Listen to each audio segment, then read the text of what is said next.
Hey Wanderers, may question dito. Paano po malalaman password ng Anycast?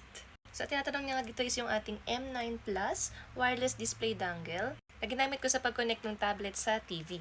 Especially kung hindi siya smart TV. And ipapakita ko sa inyo kung saan makikita yung password. Kakabit nyo nga lang po ito sa USB port at HDMI port ng TV. Once na na-setup na natin, ganito po yung lalabas sa screen. And pwede na nga natin i-connect yung ating device. And dito lang po sa upper part makikita yung password. Once connected na, lalabas na po dito yung connection. And that's it. Ikakast na lang po natin sa ating TV.